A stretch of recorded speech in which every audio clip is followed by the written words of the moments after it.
Channel کو subscribe کریں اور بیل کے آئیکن پر پریس کر دیجئے تاکہ ہر نئی ویڈیو سب سے پہلے آپ حاصل کر سکیں۔ ایک بار درود پاک پڑھ کے کمنٹس میں اللہ لکھتے ہیں۔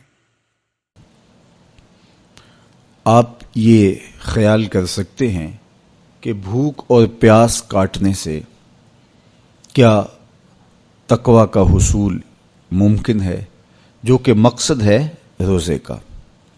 ارشاد فرمایا تمہارے اوپر روزے فرض کیے گئے ہیں جس طرح تم سے پہلوں پہ فرض کیے گئے۔ کیوں؟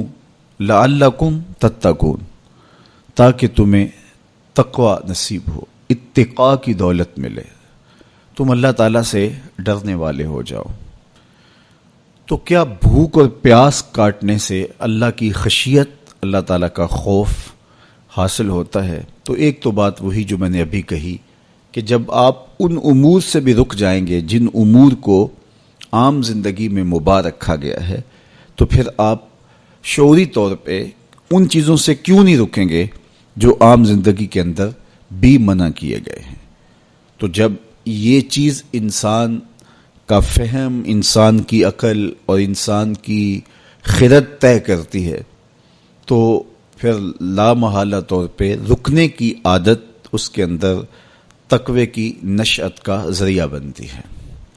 آپ نے عمومی طور پہ دیکھا ہوگا کہ رمضان المبارک کا ماہ نور جب اختتام کو پہنچتا ہے اور عید کے دن ہمارے سامنے عید کے 2-4 دن بھی یہ مشق رہتی ہے، اچانک کوئی مشروب آیا اور پینے لگے تو رک گئے، وہ کہیں ہمارا روزہ تو نہیں، لیکن پھر خیال آتا نہیں ہم روزے تو نہیں ہیں، آج تو عید کا دن ہے، تو ہم پی لیتے ہیں۔ چونکہ پورا مہینہ دن بھر ہم مشروبات سے رکے رہے اور آج بھی دن کے اجالے میں ہمیں پانی دیا گیا تو ایک دم ہمیں جھجک پیدا ہوئی، لیکن پھر ہمیں یاد آیا کہ اب روزے بیت گئے ہیں اور میں روزے سے نہیں ہوں۔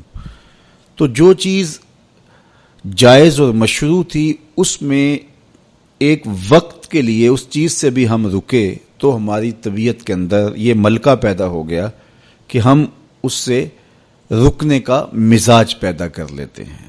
تو اگر ہم ان امور سے رک جاتے ہیں جن کو شریعت اسلامیہ نے منع کیا ہوا ہے، تو پھر دوبارہ جب اس کو کرنے لگتے ہیں تو پھر ہمارا ہاتھ بھی رکے گا اور پھر ہم مستقل اپنے ہاتھ کو روک سکتے ہیں کہ ہاں میاں یہ روزے میں بھی چیزیں منع تھی اور روزے کے بعد بھی یہ چیزیں ہمارے اوپر منع ہیں۔ تو ایک ملکہ پیدا ہو جائے گا ان امور منہیات سے رکنے کا، ان سے باز رہنے کا۔ تو گویا یہی تقوی ہے کہ جو اللہ جل شانہ نے ہمارے اوپر حرام کیا ہے اس سے ہم رک جائیں، جس کام کے کرنے کا حکم دیا ہے اس کام کو ہم بجا لائیں۔ کسی نے تقوی کی یہ تعریف کی اور کتنی خوبصورت تعریف کی کہ جہاں تمہارا رب تمہیں دیکھنا چاہتا ہے تم وہاں پائے جاؤ، اور جہاں تمہارا رب تمہیں نہیں دیکھنا چاہتا وہاں تم نہ پائے جاؤ، تو یہ تقوی ہے۔ تو اس لیے روزے کا مزاج ہمیں تقوی دیتا ہے۔ اور دوسری بات، بھوک اور پیاس کے مسلسل گوارا کرنے سے انسان کی خواہشات دبتی ہیں اور نفس امارہ کمزور ہوتا ہے۔